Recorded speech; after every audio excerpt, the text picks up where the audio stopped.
Join us this new year for new conversations at the Commonwealth Club.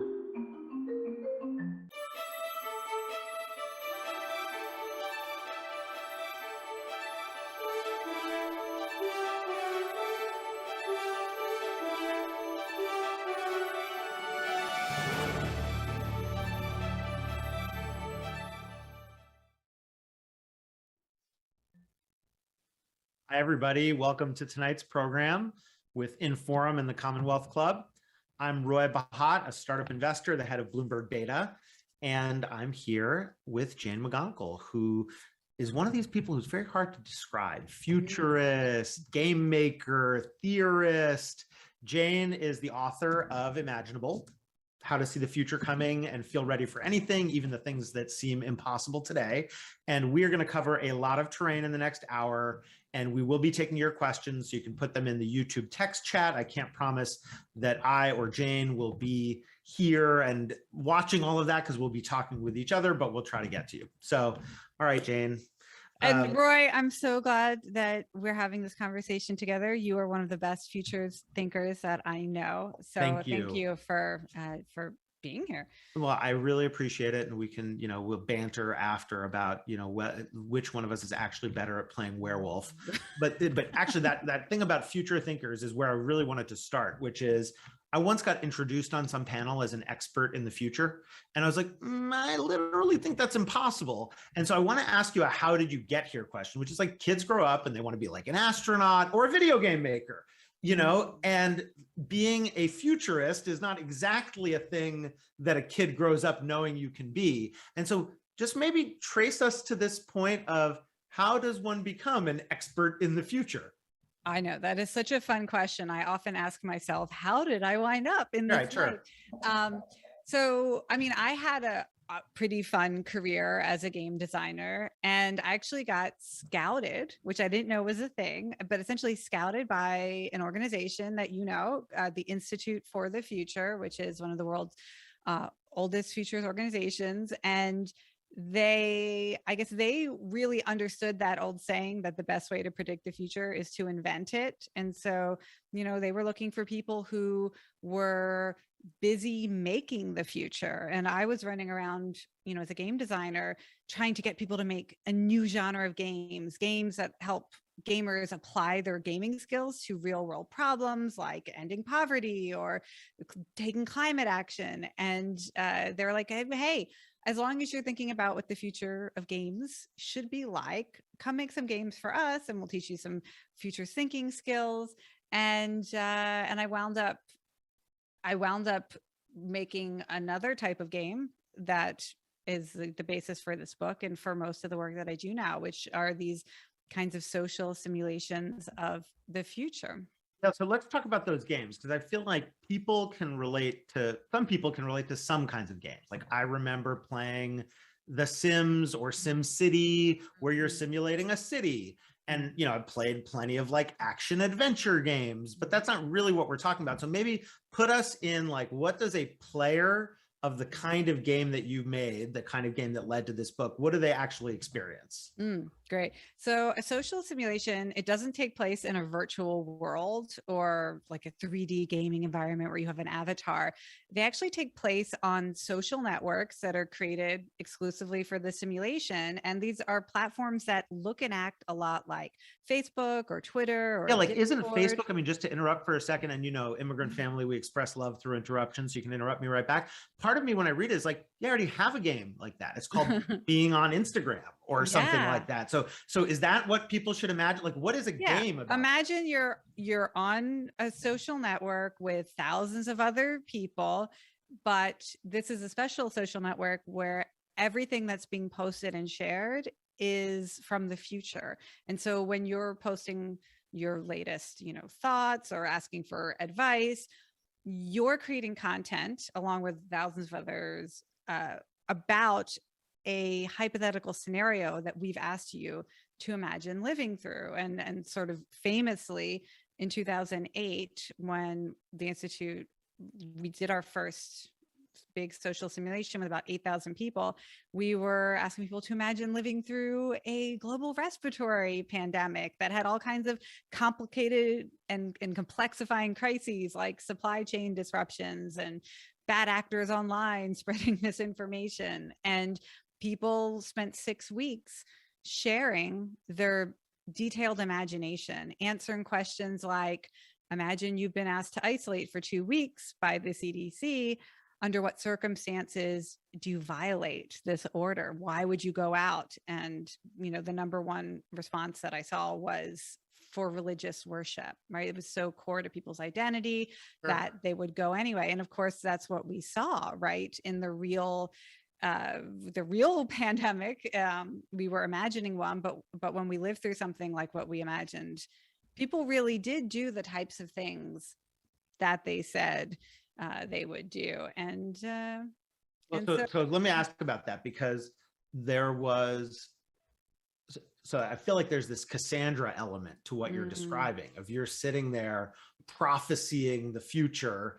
And yet, one of the things I love about, like, what I often, like, I'm one of these people who flips to the end of the book and sees, like, you have 35 pages or however many pages of source notes, 33 pages of source notes. I'm like, okay, this is well-researched, Jane, understandable. And you had this stat in the beginning on how many millions of times in news stories, the words, I forget what the exact words were, unthinkable or unimaginable came up, which on the one hand, I guess I would love for you to help make sense of this paradox of, on the one hand, you're the professional future predicting organization, literally, figuring out exactly what happened.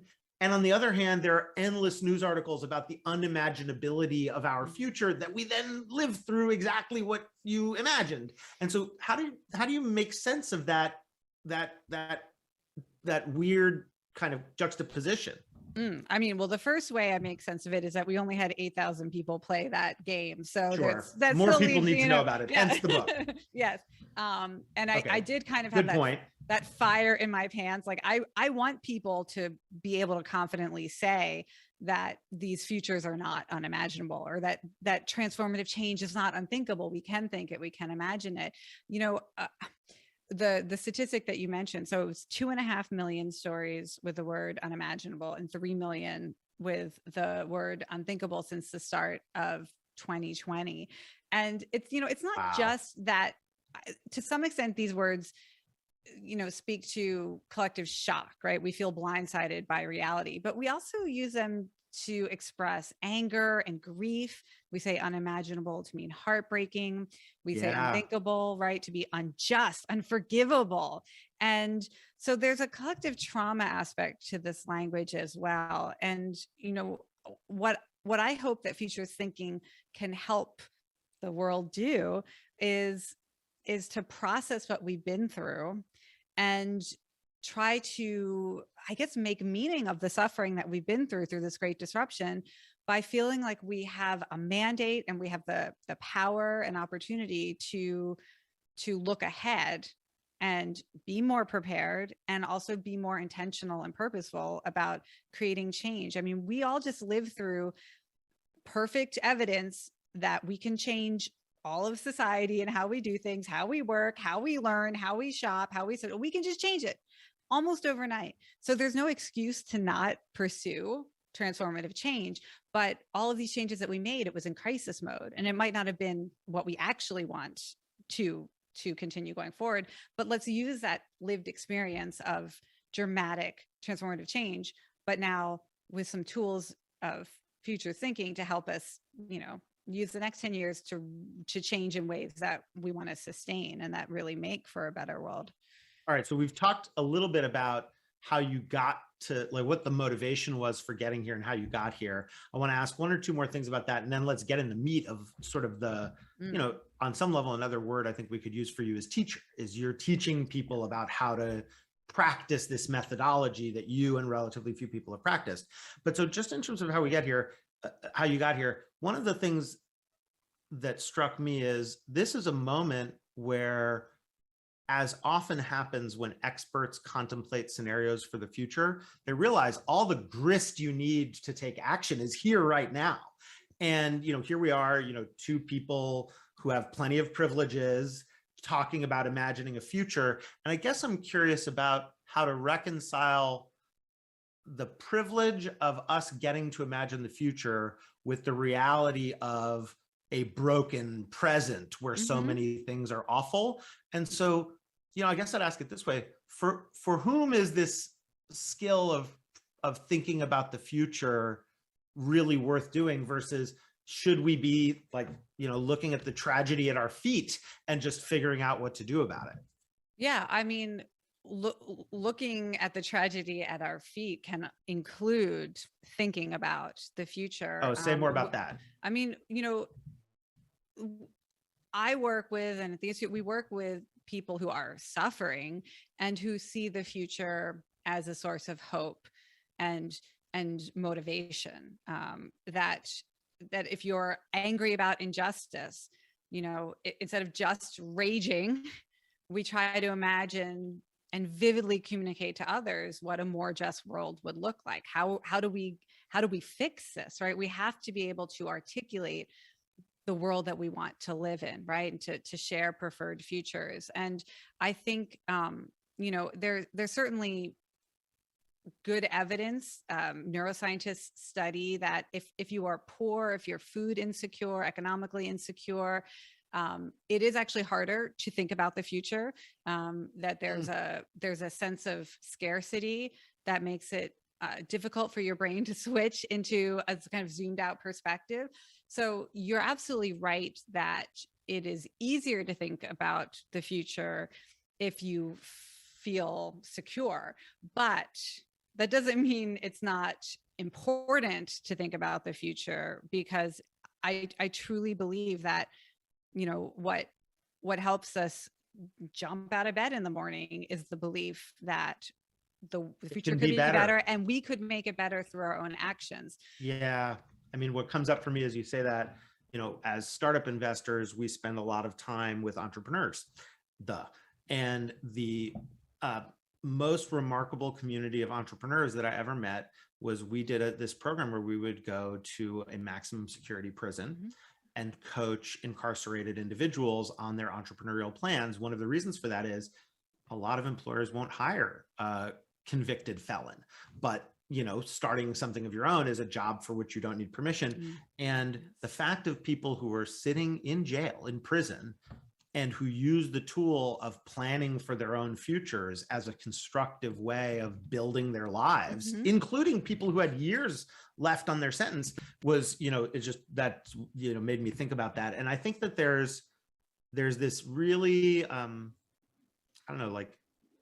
touching humanity in the mechanisms that you propose. Because I have to admit, when I picked up the book, I thought, we have so many horrible things in our world right now.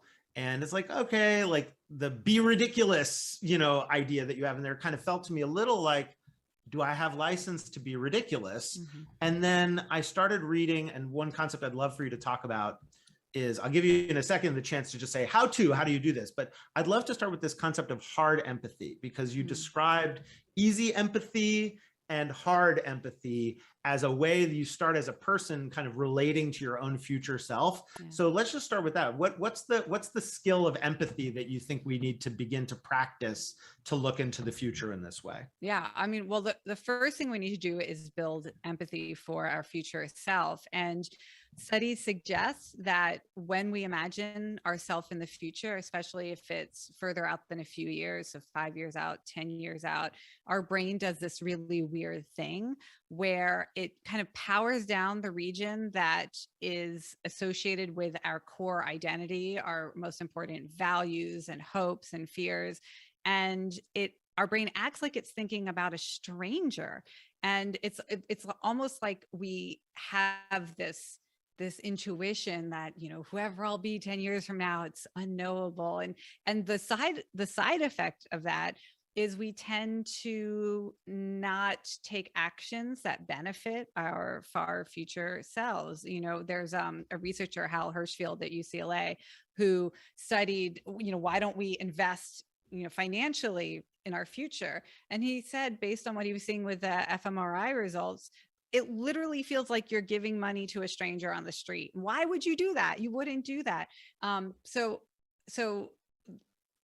on one hand, there are these skills that you can practice to start to feel like you know your future self better. And so by keeping a journal from the future, and not just, making stuff up, but keeping a journal from the future, incorporating signals of change, real things that are happening today that might influence how the world turns out, or keeping a journal from a scenario that a professional futurist has designed, and you're writing about your life in this future, then you start to feel like you know your future self better. You develop more empathy, and you're more likely to, there's this whole bullet list of things that you're more likely to do. You're more likely to eat healthier, to exercise more, to, if you start a meditation habit or some other healthy habit, you're more likely to keep it up. I imagine myself 30 pounds lighter.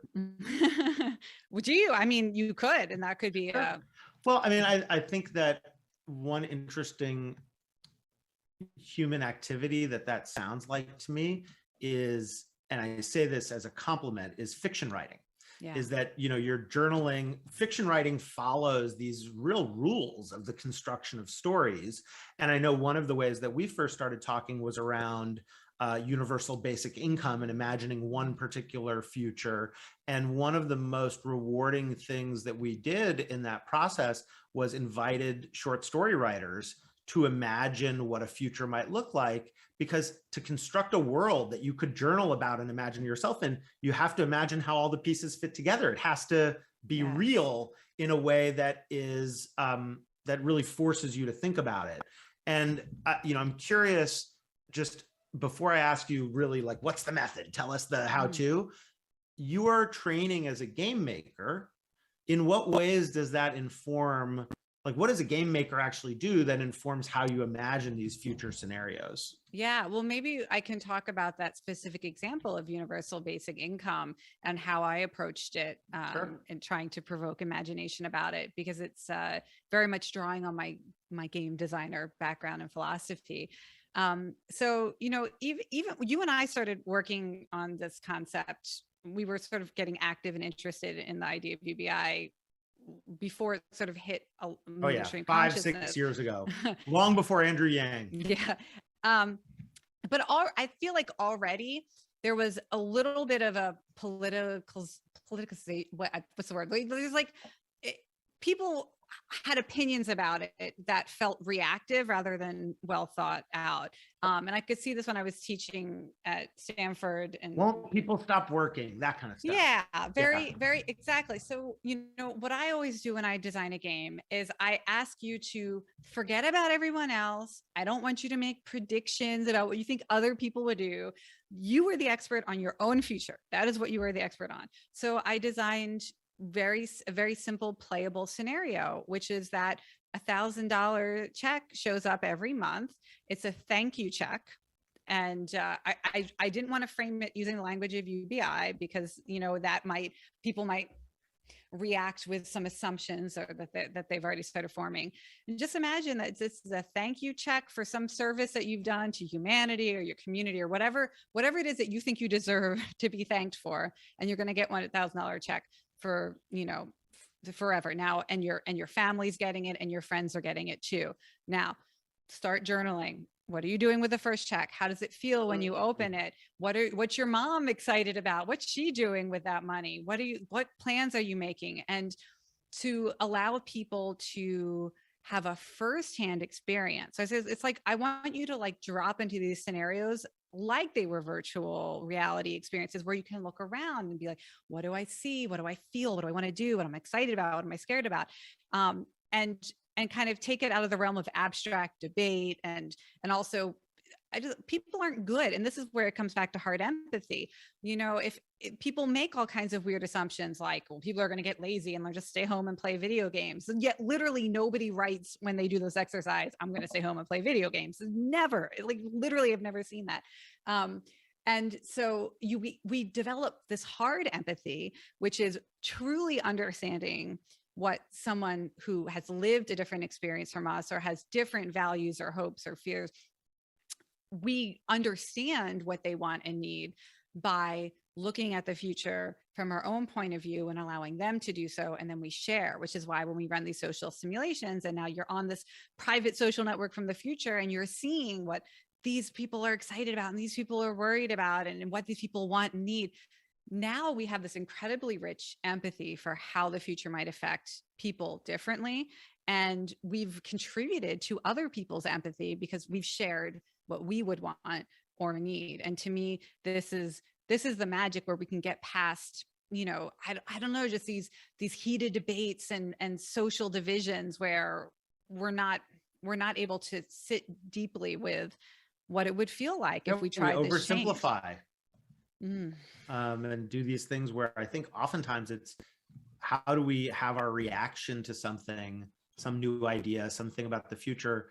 How do we have it validate our sense of self? When the future doesn't care about our sense of self, it's just going to arrive and do what we want it to do. So, all right, I'm going to ask you to do something unfair, which is suppose I am the prospective reader and I'm sold. Like you've convinced me that I should be, practicing this trade of seeing the future coming, but I don't quite know how to get started or what to do. So I realize that's the whole book in a sense, that's why it's an unfair question. But if I wanted to just get started and be able to, have some empathy with my future self, anticipating the future, what is the Cliff's Notes version of a how-to on how to begin doing this? Yeah, well, I mean, everything in the book is designed to be played, and you can have conversations with your family about the scenarios, or you can join our new public community at the Institute for the Future. So we have this community, it's called Urgent Optimists, plural. And we are having a scenario club. So once a month you come, you see the new scenario, you say what you would feel and do. You get to hear what people from around the world would say and do. We've just launched this club a few weeks ago. We have just under 1,000 people now playing in Scenario Club. We have game nights where you can come and do 100 ways anything could be different in the future. I find that on the one of my favorite Future website or something like that. Yeah, or just Google Urgent Optimists. And because what I've really learned in all of this work, and I think speaks to my perspective as a game designer, is that futures thinking is a community practice. Wow. And we're never going to see the future clearly if we're stuck in our own mind. Yeah. And I find it a very therapeutic practice, to be honest, to come together. I feel so. I've designed Urgent Optimist to be similar to like a Zen Sangha, right? Where what is that? We don't just practice Zen Buddhism on your own. You come and meditate with a group, or you come and hear Dharma talks so you can learn from experienced teachers. And there is just this like a rhythm of it becomes a part of your life, a daily habit, a community gathering, ongoing teachings. And I think, future thinking is not like you make predictions once a year and then you wait to see what happens. We can do this as a habit, as rituals. Fascinating. And that's so I would say, come join a community. Okay, and I love that. And just practice with us. And so people do come to these how to anticipate the future with some motivating question. I find usually they, in my case, it has been, what would technology's influence on work be? Now I'm fascinated by labor organizing. What's going to happen with labor organizing in the United States? And I can see in the chat, we have some questions around AI in this regard. And so would love to hear any favorite kind of objects of contemplation of a thing you think about. And specifically when you think about advanced technology, somebody else asked about AI and education. How do you think about future anticipation around those advanced technologies? Great. I'm going to ruffle some feathers. Are you ready? I promise you won't ruffle mine. I am concerned that so many people, when they think about the future, it's like there's a predetermined narrative about what is going to be the most influential drivers of change. And, a very famous technologist, futurist, heard I wrote a book and was like, I'm doing a big conference. would you have a chapter about some, transformative technology that you can, like maybe AI or the metaverse or cryptocurrency? And I mean, I do talk about technologies in the book, but all of the transformative ideas in the book are human ideas. They are policies, they are laws, they are geopolitical strategies, they are human behaviors, they're social movements. And I have come to realize after 15 years as a futurist, I think we have really underestimated the importance of how we design society, whether it's, I mean, yeah. So like for me, one of the biggest questions is how are people going to move on this planet as we experience climate change? And are we going to adapt and transform migration laws and border policies? Or are we going to leave people trapped behind borders to suffer and die? I don't know what AI has to do with that. It's, to me, the burning questions are we going to change the rules of society to support humanity's long-term well-being? And it's, people, I feel like maybe we just haven't done enough as a field to talk about things other than technology. And so, there's like such a thing as a techno-optimist who believes that we'll solve our problems through technology and science. And I'm a huge science nerd, science optimist, but I consider myself now a socio-optimist. I feel like people are going to say that we can do better and we're just changing the system. And that's where I'm putting, you'll see the scenarios in the book are very much focused on like, what if we made produce free for everybody? And how would that change our healthcare system? And what would it feel like to live in this abundance? And imagine if we had abundance and we wouldn't feel like there's so much scarcity and we have to compete with I mean, there are so many ways to transform life on Earth that don't necessarily or will not necessarily be driven by technology. Yeah, I mean, I love the social change what ifs because they can be these levers that move so many things. One of the factors about anticipating the future that I've found people struggle with, and certainly that when I talk to people about the domain I know, which is work, that people struggle with is what, in some of that work we met around 5 years ago that Institute for the Future helped us do to anticipate scenarios for work. We were talking about what we called the tectonic shifts.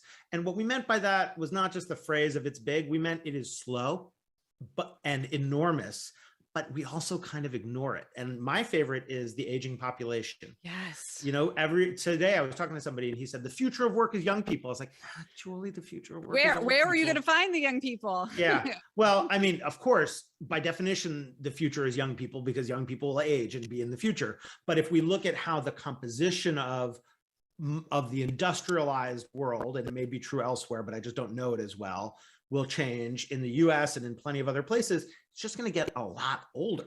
And that's the kind of thing that it's like, people are like, oh yeah. Anyway, you met any young entrepreneurs with big ideas? It's like, huh? And so I'm curious about if you have any reflections on what it is that's hard for people about these, these tectonic shifts, or are they not hard for people? Maybe I'm mistaken on that. No, I mean, well, look, first of all, there's a very basic neurological obstacle to accepting that things can change, right? We have this normalcy bias in our brain. Right. Back to normal. Right. I mean, like if every day we woke up and we were trying to understand, okay, what's true? How do things work? Like we would be overwhelmed. It would be anxiety nonstop. So our brain assumes that things will generally go on as normal. It's a coping mechanism for reality. And by the way, most of the time, most days are similar to the previous day. So it's like a reasonably good rule of thumb. Yes, exactly. The problem is it prevents people from believing that significant change is possible, whether it's change we want or change that we don't want, but we need to be ready for. And we're slower to recognize change as it's happening. So we do need techniques to overcome this normalcy bias. The aging population is a great example because also there's a youth boom in other parts of the world, especially the continent of Africa. And so it's like we're going to be having diverging experiences on this planet unless we start to well, there's a million interventions we could make. And that is something people are grappling with, right? How do we make it, how do we make people feel economically secure enough to have children? How do we help people feel like the planet is not going to be burning? So many people say that they're not having kids because they're worried that climate change is going to make, like, they'll feel guilty for bringing people into this planet. There's so many things we could pursue as possible solutions to the fact that I believe that was it the whole United States or just the South part of the United States where people died this year for the first time, more people died than were born. I just saw this headline. So, that's when you see a signal like that, you think, well, okay, it might take a decade, but what could we do to try to meaningfully reverse this? If we want to reverse it, maybe we don't want to have kids, but we need to have different migration policies so that there's all these young people, they're just somewhere else. Maybe we should all try, moving around. Yeah, move in together.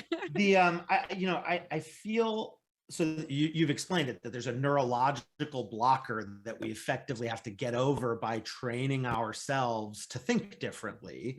And, the flip side of that is, and I imagine people like this. You are not a person like this, but I imagine people like this. Some of the people I know who think about the future the most often are the worst. They're like the people who are constantly catastrophizing. They are certainly not optimists because the optimists often think, well, just leave it be, we'll be okay.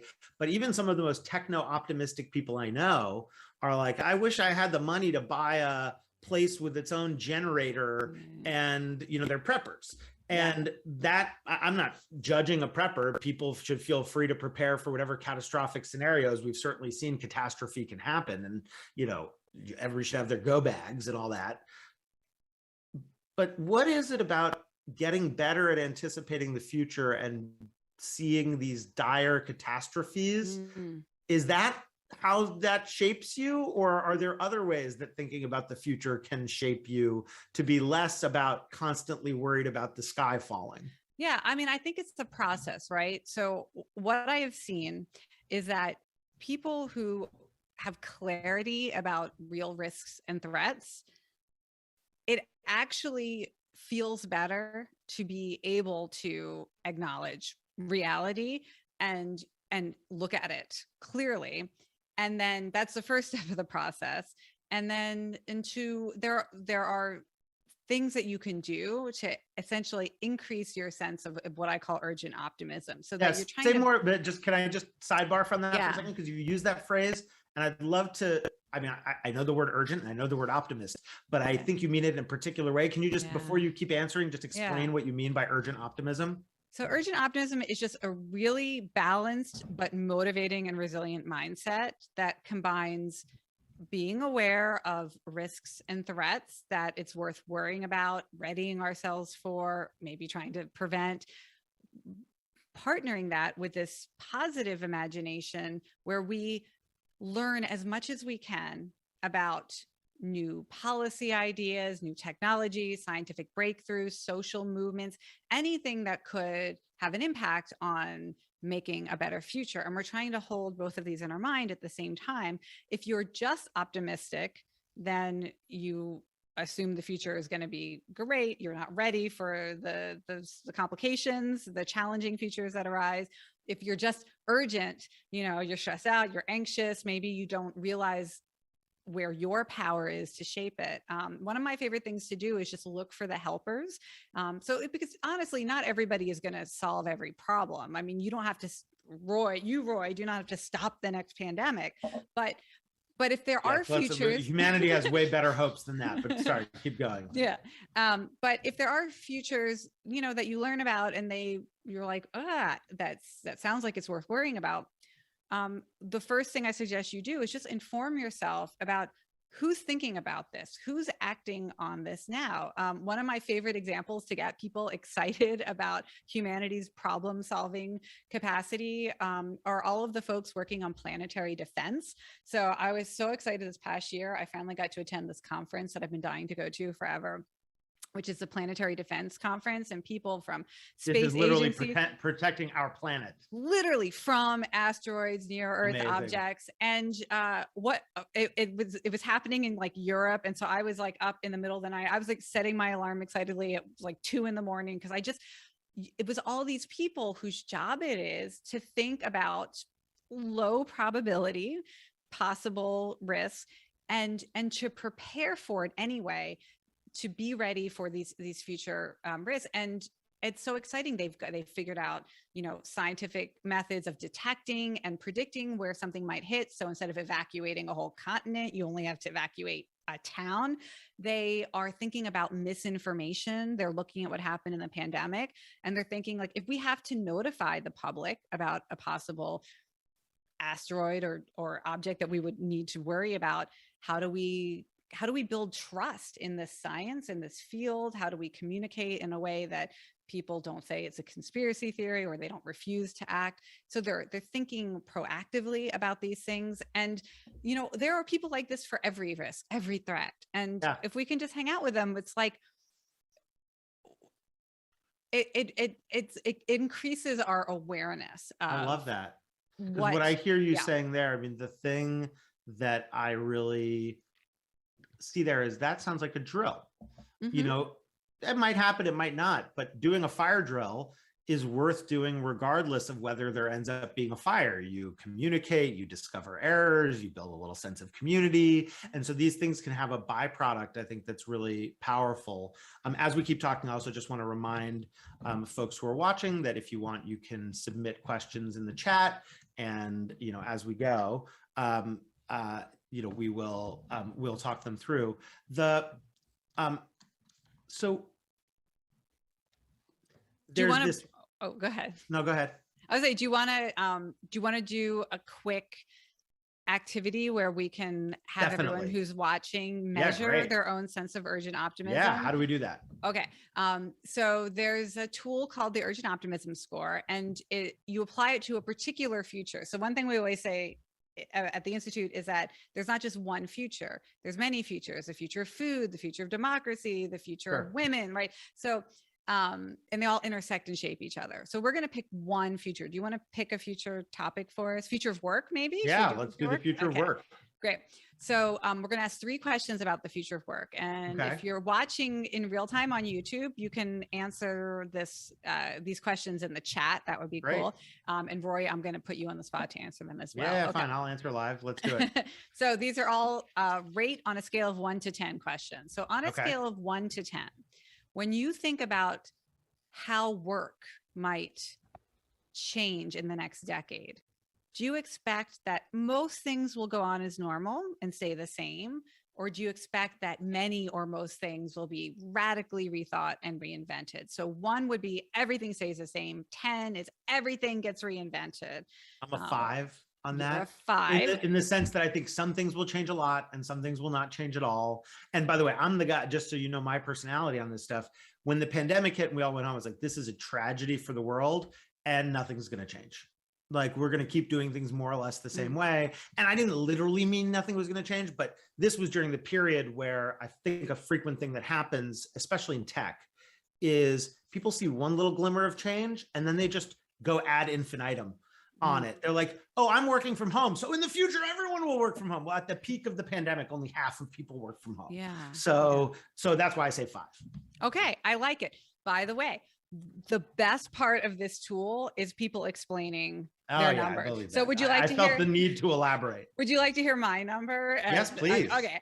I'm at definitely, I would say like at a 7, because I think this is, this is my optimistic side. I think a lot of people are going to refuse to work as much in the future. When I think about the future of work, I see a lot less of it. I see like this massive winding back of how much productivity every human is expected to contribute. And I, just like you based your 5 on, your sense of what's actually changing, I'm looking at things like the lying flat movement in China, where young people are really resisting traditional work. They don't want to toxic grind. And we're seeing in the US this great Black activism movement, the NAP ministry, which I is love all the NAP about ministry. right, rest is resistance. And yeah, I love the NAP ministry. People just we have all these new terms like burnout culture, and so I'm feeling like the future of work is going to be less work. And one other thing we do right at the institute is we look back to look forward. And our executive director Marina Gorbis, who you know well, she really likes to point out that we used to work so much less before we had industrial society. Our rhythms of life were much more balanced, and it is possible for humanity, I think, to re-experience longer cycles of rest and companionship and enjoyment and art and caring and maybe not so much work. So I'm at like a 7 and I'm happy about it. So I love that.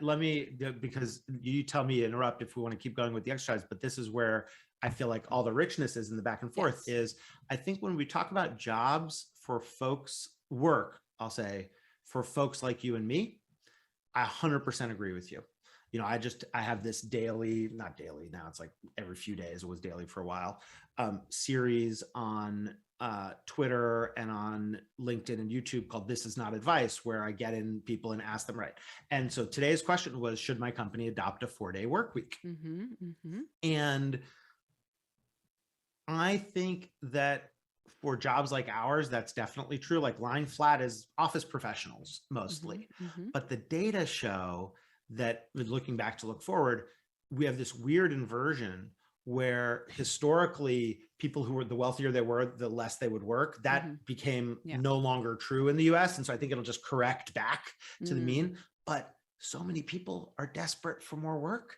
They need to pay the bills. They need to work more hours, not fewer hours. Well, and so to your point about Africa and versus the industrialized West, I think we might just see a divergence. We might see some people wishing to work less and less, and other people who just can't make ends meet working as hard as they possibly can. And that sounds like a society in crisis to me, but that's a scenario about which we can now operate and do some things about. Yeah, absolutely. And this is why we play with our urgent optimism questions, is to facilitate this conversation. And I mean, a lot of people who are desperate for more work is because they're not being paid a living wage for the work that they're doing. And so there's all different angles we could come at it, including migration, right? One of the best ways to get people meaningful, well-paid, well-compensated work is to allow them to move more freely on the planet. You can see what future I'm trying to create. I keep sneaking it in. Okay, so the second question, still about the future of work, is on a scale of 1 to 10, when you think about how work might change in the next decade,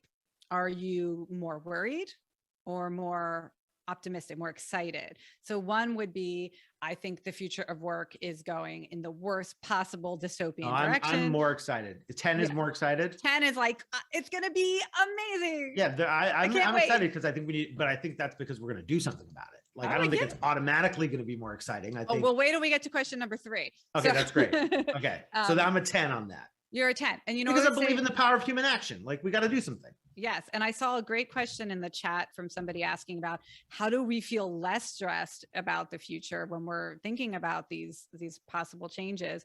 One great strategy is you get a bunch of people in a room like this and everybody's sharing their numbers. And when I do it with a really big room, I literally have people hold up their hands and you know, here's my 1 or here's my 2, my 7. Look for the people who are 10 and go talk to them. So I think if somebody were feeling, not excited about the future of work, they could come talk to you, Roy. I'm a 10, and get some signals or some clues as to why maybe they could feel excited too. Okay, so the third question is, when you think about the future of work and how it might change over the next 10 years, how much power, how much influence do you feel you personally have to help determine what change happens? So 1 is 10. No power, 10. Well, they're 10. So if I felt like I didn't have any power, I would ask you, well, where does your power come from? What makes you feel, what are you doing that gives you power, so that maybe I can find a way to build my own power? So where does your power come from for the future of work? Well, I mean, some of it, honestly, I don't know. It's just like, I just believe that. And because if I don't, I get too depressed. Part of it is I recognize that it's a function of privilege of like, I grew up in a household with two parents who wanted to try to change things. My mom worked for a nonprofit. My dad was an architect. He'd build buildings. She'd, and so some of it is from emulation and habit. But if I had to answer in what ways do I think we can change things? It's like, organizing people to do the right thing. And I'm involved in a lot of efforts in tech and elsewhere to do that. Advocating to our elected officials and, giving money to the ones who we think are trying to do the right thing or ... Okay, Phil, I'm ready to be filled with optimism about this. Can I give you a platform for like 1 minute? What are the types of changes we should be organizing to demand or ask for? I think so I'm going to give you one. Okay. Which is I'm really influenced by this researcher named Hari Hahn, who I knew years ago. She's now a professor at Johns Hopkins. And she has this line, democracy is a muscle. And what she means by that is if you practice acting democratically, meaning in concert with others, making group decisions, you get better at it. And one of the reasons I'm so fascinated by labor organizing is I look at the ways in which workplaces are a thing that not everybody shares, but many, if not almost all adults share having a workplace. And it's an opportunity to make some decisions collectively if you organize and figure out how to do that. That doesn't have to mean a union, but it sometimes can mean a union.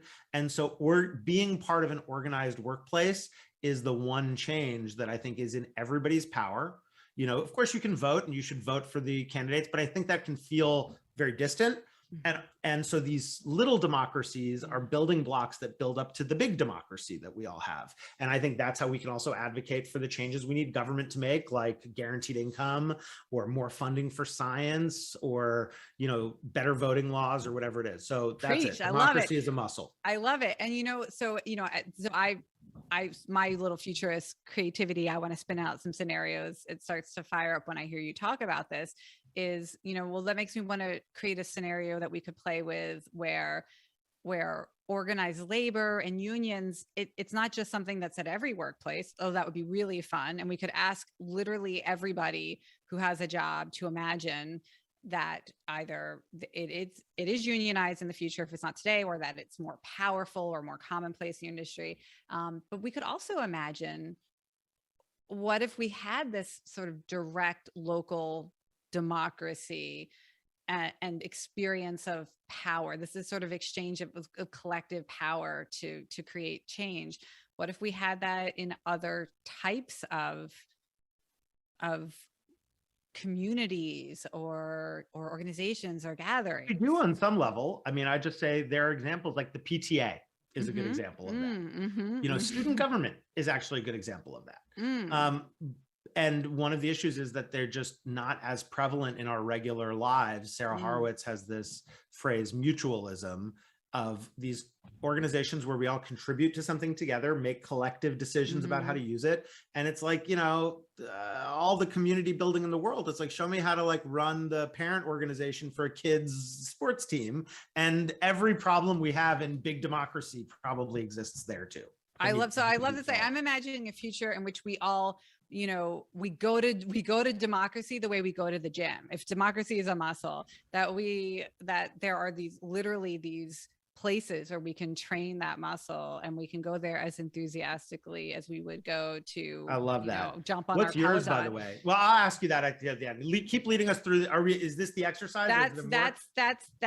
Those are the three questions. I love that. You can add up your three numbers for any future topic, and it kind of just gives you an interesting sense of maybe where you have the most energy and opportunity to affect the future. Like, what are your higher scores? What topics are they around?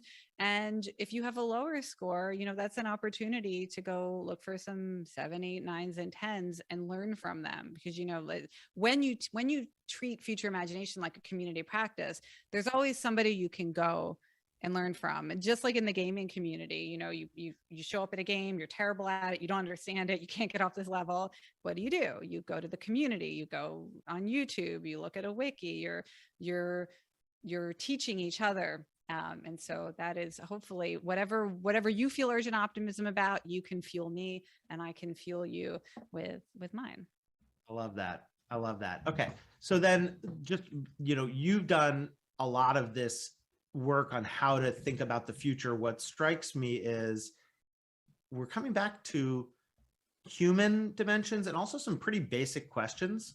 When you think about how to get better at this over time, like in your, you finished this book, you're getting the basics out into the world. What is the tradecraft of futurism? Like, I guess when I imagined a futurist in 2022, I might have imagined like some grand model where you're plugging in all the data, and I don't know. And I really know it's not like that, but there's always tradecraft and there's always improvement in how it works. And I'm curious what you're trying to get better at. I mean, I'm definitely trying to get better at creating scenarios that literally every person can read it or watch it if it's communicated through a video, that everyone can understand it and see themselves in this future. I think the ability to convey in a really accessible, popular way different worlds that we might wake up in is something, the whole field is really trying to get better at, because it democratizes foresight when more people can even understand what we're talking about, and to create compelling visions that we can ask questions. Literally anybody could contribute their point of view. And it's, people ask me, well, how did you know to be simulating pandemics back? Like, why were you so obsessed with pandemics? Because it wasn't just the first, we ran Superstruct at the Institute in 2008. Then we did pandemics again for the World Bank in 2010. And I love pandemic as a future topic because it would literally affect everybody. It is so easy to imagine how we would feel and need to react if we were asked to quarantine or if a loved one were sick. And there was a universality to it. And I'm trying to get better at describing essentially these planetary scale futures where we will all be affected, and then put them out into the world. What I want the world to get better at, of course, is everybody developing this literacy or this craft of being able to create scenarios to communicate. Here's what I want to create. I mean, it's interesting. I look at like Web3 and all the excitement and motivation that people in this space have. And I do think there has been a failure at some level to truly convey the metaverse too, in some ways. Like, what are we trying to build in a way that anybody, that my parents could look at this scenario and have an opinion? Is this a future I want or not? I think, what does it feel like to live in a world that's been transformed by these technologies? So I think if we can all develop this scenario creation capacity, it would be easier for us to talk to each other about the movements we're trying to spark or the technologies we're trying to scale or whatever change we're trying to make. Yeah, what I hear you saying in that, which I really relate to, one is the accessibility of what we share. Can we make it something that we can explain to people? My mom is texting me while we're talking, like, what's DRM? And it's like, I did, like, we've talked about that. I don't know, not now. But then the other one is a shared future, in the sense that so many of these conversations turn into who's going to win, who's going to lose, what's the struggle over the zero-sum game. And when there's clearly, look, some things in life are a zero-sum game. There are struggles and there can be winners and losers. So I don't want to discount that, especially as a person who's benefited from a lot of good luck in life. Many things, though, are things that we can all benefit from. A vaccine is a thing that we can all benefit from. And so getting us to think that way, especially in a diverse society, feels like a real a call to action for all of us, of how do we create shared futures that are inclusive of all of our different ways of doing things. All right, I'm going to get back to the big picture, but I have some little questions to ask you for a couple minutes. The Tabasco sauce, the candy, the dessert, which is, I've known you now for a few years, and I've seen that you run your life in a way that reads to me from the outside as you're very prioritized, you're very disciplined, you know exactly what you are and aren't spending time in. You're an athlete, but you also, while the book is the result of many years of work, you also wrote it with urgency, as I understand. And I guess I'm curious, people imagine a futurist, they imagine somebody who wears those like ugly Google glasses that, it's like using weird technology and, but if somebody had to imagine how these kinds of things actually inform the day-to-day way you run your life and like how your life works with, you're a parent, like all these things, what wisdom can we glean from how you run your life? I mean, I will tell you, I don't know whether this is universally good advice or not. I'm not asking for advice. I'm just asking about your how experiences. I live my life. I mean, one of the things that I have come to prioritize is doing things that I can do today, that I want to do, doing them now while I can. Because as you start to imagine possible changes, you realize that habits you practice, traditions you have as a family, places you go to visit, they may not exist in the same way. And I have a good friend who was who recently became a mom, and she was texting me and she's like, is my daughter gonna have a future? Like, she lives in Texas, and she's very overwhelmed by political things and the power going out and the infrastructure falling apart. And I said to her the same thing that I do, like, we have to be flexible.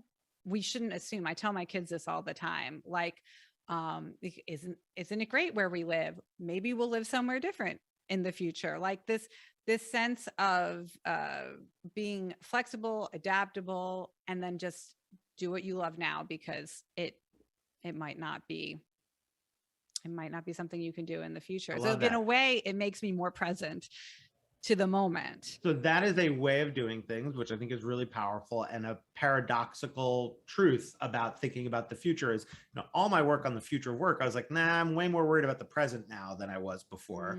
What about tools, tricks? Are there things, you recommend, like habits like journaling, but is there software that you use? You're like, I don't get why everybody doesn't use this. Is there some, I'm not asking for the thin, like productivity hacks kind of thing, but are there meaningful techniques that you use that you find valuable in how you make it all work? Yeah. I mean, first of all, I will say we have a database at the Institute for signals of change. So these are the news stories, the things we see on social media or out in the wild that indicate a real change that's happening today. Right. And so you can analyze. And so, I mean, I think everybody should have a place where they collect signals. And before we built the database, I would just email them to myself with the subject signal of change. And then when I was like wanting to remind myself of all the clues to the future, I would just search for that in my inbox. But so having a practice of just collecting clues to how the future might be different, and then sharing them, having once a month coffee meetups with other people, like signal sharing and discussion, it should be a social habit, a social practice. But the most like practical thing, I was taught to do this because when I first showed up at the Institute and they're like, okay, write a report. I think my first report was about the future of work and social technologies that work with brain. They're like, write a report. I'm like, I don't know. I don't really know much about this. What am I supposed to do? And you just have to go start looking for interesting people and interesting ideas. And so one habit I've developed is I will describe things that sound ridiculous. Like it's just a technique to stretch my mind. So I write down like all my assumptions that I have, like humans will always need oxygen to breathe, like just things I assume will be true in the future, because I'm trying to, unstick my mind and become aware of changes that I might not otherwise know about. And then I write the opposite. So humans no longer need oxygen, or, there's a minimum voting age if I'm thinking about the future democracy. So I rewrite it, babies can vote, like just crazy things. The maximum voting age. Oh, Matt, I love that. So you write alternatives and then just put them in Google, and you know what? You will find people advocating for policies you've never heard of. Both a maximum voting age and babies can vote are real policies that are being, I believe that. Advocated. I was using this as an example the other day, and I just literally put it into Google News, and German researchers just figured out a way to replicate photosynthesis for humans so that we could breathe carbon dioxide instead of oxygen. Wild. And, researchers are interested in this for lots of reasons. One is Mars, we're going to environment where oxygen is a scarce resource. So we're like, why would we need to create these technologies? So it's just a very practical habit. Write down your assumptions, rewrite them so the opposite is true or some strange new alternative is true, and then just go check out Google News, Google Scholar, social media. Is anybody doing this stuff? And then collect it. Just collect it and fill your brain with all of these clues to how the future might be different. I love that. Yeah, my tip on that is I have two. One is I used to be in the place where when I'd hear about some new dimension, some new signal of the future, an element, something happening, my first way of thinking about it was to think, what do I think about this? Do I think it's good? Do I think it's bad? Do I think it's happening? Do I think it's not? What I've learned is I'm terrible at that. And I actually think most human beings are terrible at it, or the good ones are good by luck. So now I have a very different view, which is try it.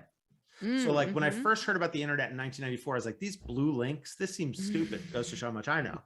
And when I first heard about Bitcoin in 2012, I was like, I don't think so. But the difference was in 1994, I decided not to work on it. And so probably lost many years of what could have been. But I bought Bitcoin in 2013. And so like dabbling a little bit. And, you know, another thing I'd say in our chatting society, although this session where I'm talking is not an example of this, is to spend more time trying things than talking about them. Is a thing that I think people often would benefit from. And we have a question in the chat before I ask my last big picture question about fiction. That's my second thing. First thing is try it. Second thing is I read fiction to try to imagine. Are there authors who, when you think about what you read, who you believe are like worth reading on imagining the future? I mean, like the sad thing is I don't read as much fiction probably as I would like to, especially in the process of researching scenarios. I literally, most of what I read is some peer-reviewed article, it's a paper, it's a journal article.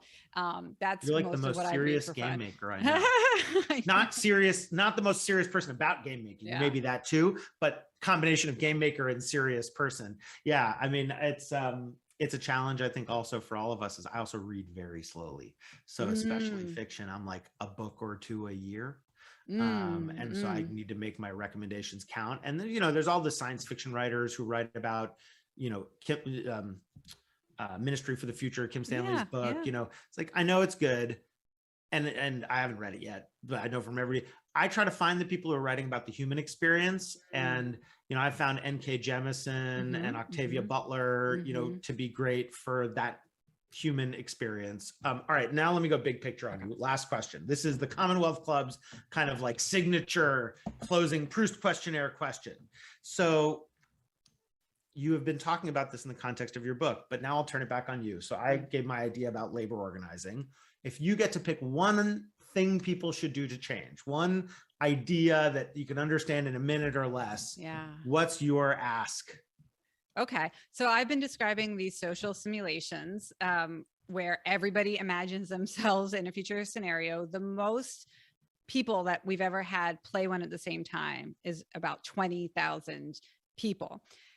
I would like to live in a world where, let's say just at a national level in the United States, that there's a simulation that's as big as the Super Bowl. And instead of all watching a football game on a Sunday, one day a year, we all simulate the future on a Sunday and use it as an opportunity to develop some collective intelligence and empathy and quickly, like, let's overcome our national normalcy bias.